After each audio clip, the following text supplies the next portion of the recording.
4 to the left, 2 to the right, 1 to the left. Oh, of course. Finished. Junpei heard the small, telltale sound of a lock opening. He grabbed the handle, took a deep breath, and pulled it up. Inside was a piece of paper. It was roughly the same size as the one Clover had been holding. And then slide to the left. Jun picked it up. This is what it said. Fact number 1. The Nonary game was played once before 9 years ago. Fact number 2. The person with the number 2 bracelet attended the game 9 years ago, which we already knew. Fact number 3. It was planned by the following 4 people. Cradle Pharmaceutical CEO, Ace. Gentaro Hongo, Ace. Cradle Pharmaceutical Chief of Staff, Nagisa Nijisaki.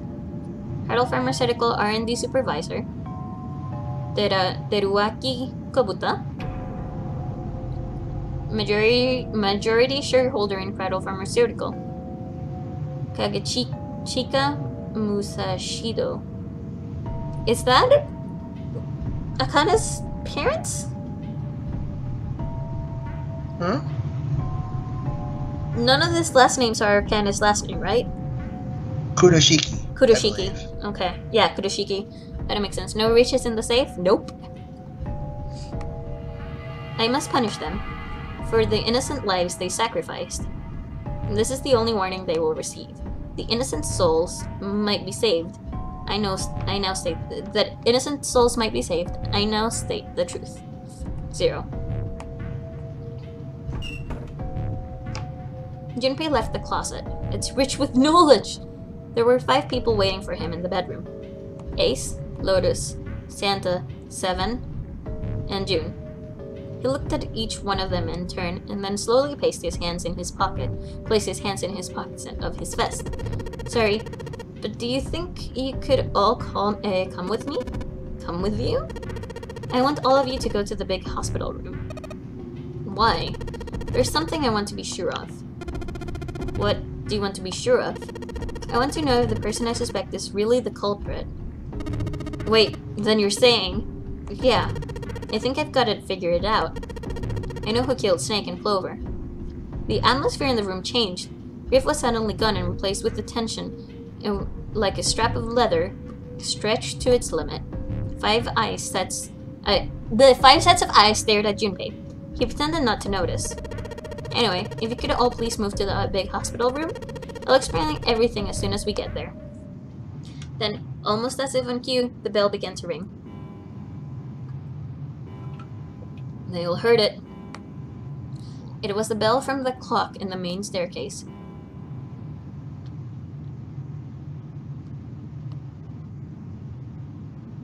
The bell rang 5 times, then ceased. It was 5 o'clock. They had only an hour left. We don't have a lot of time left. Let's go. Slowly, one by one, they followed Junpei out of the bedroom.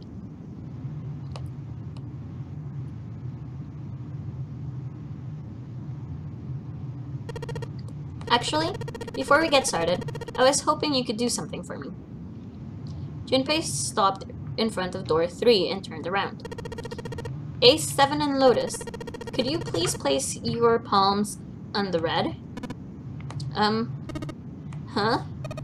Why? If we need to get into the shower room, why don't we just... No, we're not going inside. Once you've authenticated, step away from the door. Why? Please, just do it. Or perhaps you don't want to know who killed Snake and Clover? Junpei's implication was clear, and Seven understood perfectly. Ugh. Fine. What about you, Ace? Lotus? Very well. Sure.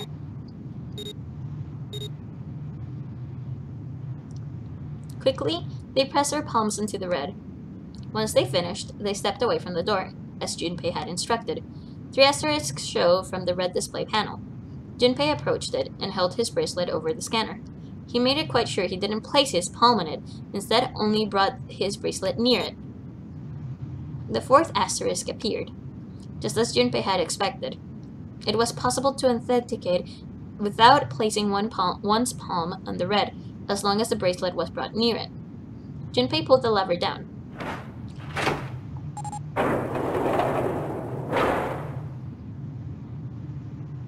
the door 3 opened like a hungry mouth. 9 long seconds passed. And the door shut, unfed. Junpei walked slowly back to the others, who were waiting some distance from the door, talking to one another. Santa and June had joined them as well. It looked as though they hadn't found a chance to break into conversation yet. As Junpei approached, they turned to look at him, curiosity plain on their faces. Before long, the other three did as well. Clearly, they were all expecting some answer. Thanks. I appreciate your cooperation. Clearly, they'd hoped for something more forthcoming. He continued. By the way, Ace, would you mind if I asked you something? What is it? Do you know who I am? What? What kind of question? Just answer it, please. Who am I? You're Junpei. Of course, who else would you be? Unfortunately, that's the wrong answer. Actually, I'm Santa. What? Ace's voice was full of surprise, but it was also tinged with confusion and fear. Everyone else looked nearly as surprised. Santa looked especially shocked to discover he was actually someone else. If he spoke, however, the trap would be exposed. Junpei quickly continued. The clothes I'm wearing, I borrowed from Junpei, and the clothes he's wearing are mine. We had a little swap. That's ridiculous! Impossible! So you're saying I'm not Santa? Of course you aren't. Why? What makes you so sure I'm not Santa? If you were Santa, then door 3 wouldn't have just opened for us just now. 1 plus 7 plus 8 plus 3 equals 18. 1 plus 9 would be 10. The digital root would be 1. But the 4 of us just opened door 3. You can't possibly be Santa. Your bracelet number isn't 3. It's 5, right? Only then, when it was too late, did Ace realize his mistake. He set his jaw and glared at Junpei. You're exactly right. My bracelet number is 5. As he spoke, Junpei lifted his wrist up to show everyone the bright red 5 on his wrist. Sorry, Ace. I tricked you. Of course, I'm not really Santa. I'm Junpei. But who could possibly think I was? It's obvious I'm not. To think I was, ridiculous. But I guess you couldn't see just how obvious it was. I asked you before, didn't I? What makes you so sure I'm not Santa? And you answered, if you were Santa, then door 3 wouldn't have opened just for us now. For us just now. Most people wouldn't say something like that. As their justification for I am not Santa, I mean. The first thing that would come to anyone else's mind wouldn't be the bracelet number. There'd only be one thing they'd say. One sentence. You don't have his face. Ace, you have prosopagnosia. Am I right? Junpei's voice was quiet and calm. He knew the truth. So did Ace. He could hear a sudden buzz of conversation from the others. Prosopagnosia? What's that? He heard Lotus begin to explain it to them. Ace glanced at them, then turned back towards Junpei and sighed. Very well. I confess. I have prosopagnosia. I cannot differentiate human faces. Is that what this is about? You want to mock me for my disorder? No, not at all. I'm not making fun of you at all. In fact, I feel kinda bad for you. No, the reason I brought this up is that there's an excellent chance the person who killed Snake has prosopagnosia. Ace's face tightened. His eyes narrowed. What do you mean? Junpei leaned casually against the iron piping of one of the beds. I'll just come right out with it. I think it was you, Ace. You killed him. Junpei was suddenly very aware of 5 pairs of eyes on him. He had their undivided attention now. The room had gone very, very quiet. Junpei took a deep breath. That's ridiculous. What possible evidence do you... I have 3 pieces of evidence. The first, think back to a few hours ago. You made us argue over the 3 doors here in the big hospital room. There was no way all 7 people could go through them. Lotus suggested that we sacrifice one of us. Lotus looked away awkwardly. Junpei glanced at her and continued. Then, you, Ace, said, I'll stay here. Why would you say something like that? It's pretty simple, really. You didn't want us to see the dead body in the shower room. You see, if Ace stayed behind, there were only 2 doors the rest of us could go through. Door 7 and 8. There was no way we could go through door 3, the shower room. You knew that, didn't you, Ace? I need to put my hair back somehow. Give me a second. It started to bug me. I want to point out something. What? I want to point out something. Okay. Remember yesterday? Yeah. There was a quote saying, "Actually, I'm Santa." Yeah. I was actually thinking about that. It was actually this quote here. Yeah. It was telling me, oh, you have to do this ending now to get the proper ending.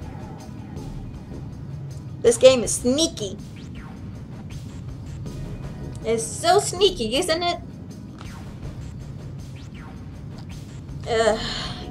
Okay.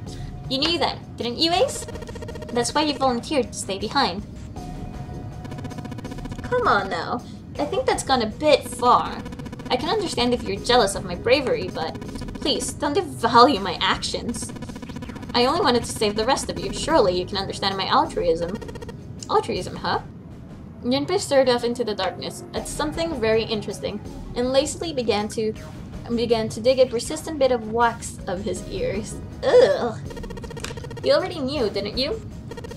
You know that whichever door we took, we eventually end up back in this big hospital room. What on earth are you saying? Of course I didn't know that. How could I have? Really? Yes. Pleading was not something they'd heard from Ace before. Junpei pulled a piece of wax from his ear and glanced at it and flicked it off into the darkness. Ew! Ah, well, that's cool. I've still got 2 more pieces of evidence that say you're the killer. The second is that, as I said earlier, you have prosopagnosia. Then you mean to imply that a person who can't distinguish human faces must be a bad person? Junpei, they call that prejudice. No, I'm not stupid.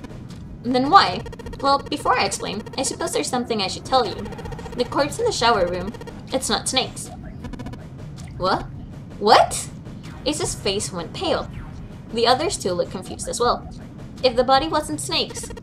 I didn't put it together right away, but there was something Clover told me. She said that Snake's left arm was prosthetic.